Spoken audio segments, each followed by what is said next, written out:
আজকে আমি কাঁচকলার দুইটা রেসিপি করেছি। একটা হলো কাঁচকলা ভর্তা, আরেকটা হলো কাঁচকলা দিয়ে ইলিশ মাছের ঝোল।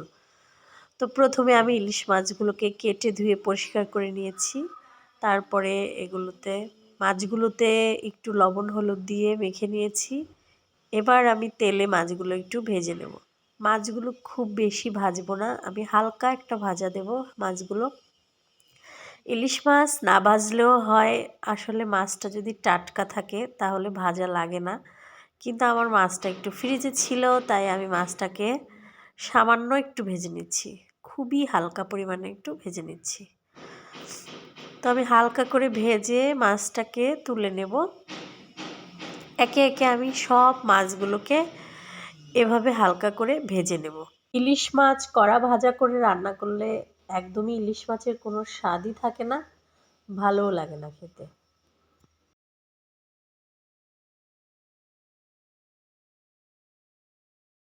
কথা বলতে বলতে আমার মাছগুলো সব ভাজা হয়ে গেছে। এবার মাছ ভাজার তেলে আমি কালো জিরে ফোড়ন দিয়ে দেবো।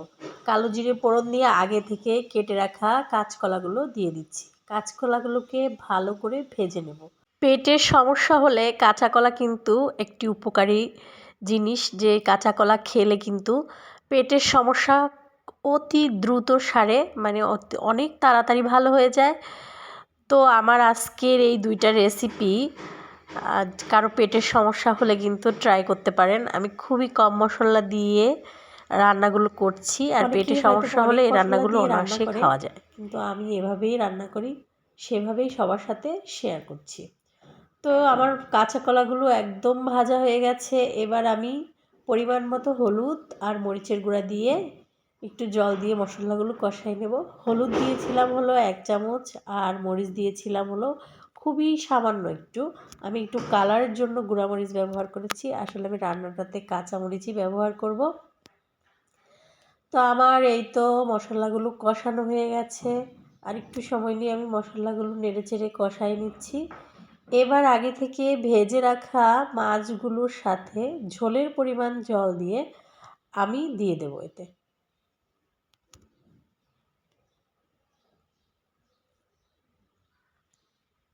যতটা ঝোল রাখবো ঠিক ততটাই আমি জল দিয়েছি। কাঁচকলাগুলো আমার অলরেডি সিদ্ধ হয়ে গেছে ভাজতে ভাজতে। এবার খুব বেশি একটা সময় লাগবে না আমার রান্নাটা হতে। তো এই তো আমার ঝোলটা ফুটে উঠলেই আমি কাঁচামরিচগুলো দিয়ে দেব। তো আমি কাঁচামরিচগুলো একটু চিড়ে তারপর দিয়ে দিয়েছি। এবার একটু ঢাকনা দিয়ে রাখবো, খুব বেশি সময় না, অল্প একটু সময় ঢাকনা দিয়ে রাখবো। 2-3 মিনিট ঢাকনা দিয়ে রেখে এই তো আমার রান্নাটা একদমই রেডি হয়ে গেছে। এবার দিয়ে দিব হচ্ছে লবণ, পরিমাণ মতো লবণ দিয়ে দিচ্ছি। আসলে আমি বেশিরভাগ রান্নাই লাস্টেই লবণ দেওয়ার চেষ্টা করি, এতে করে পরিমাণটা বুঝতে সুবিধা হয়। তো লবণ দিয়ে আরও 2 মিনিট মতো ঢেকে রেখে এবার আমি ধনেপাতা দিয়ে নামিয়ে নিলে আমার রান্নাটা রেডি। তো হয়ে গেছে আমার কাঁচকলা রান্না। এবার আমি করব কাঁচকলা ভর্তা।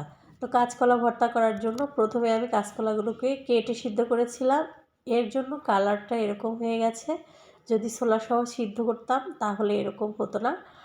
আর কুচি কুচি করে পেঁয়াজ এবং মরিচ দুইটাই একসঙ্গে একটু কড়া করে লাল লাল করে ভেজে রেখেছিলাম। আর নিয়েছিলাম ধনেপাতা কুচি, সবগুলোকে একসঙ্গে মাখিয়ে নিচ্ছি। প্রথমেই ধনেপাতাগুলোকে একটু লবণ দিয়ে মাখিয়ে নিয়েছি, তারপরে সবগুলো একসঙ্গে হাতের সাহায্যে মেখে নিয়েছি। এবার দিয়ে দিচ্ছি হলো সরিষার তেল। সরিষার তেল না দিলে তো ভর্তাই ভালো লাগে না। তো এই তো হয়ে গেল আমার কাঁচকলা ভর্তা।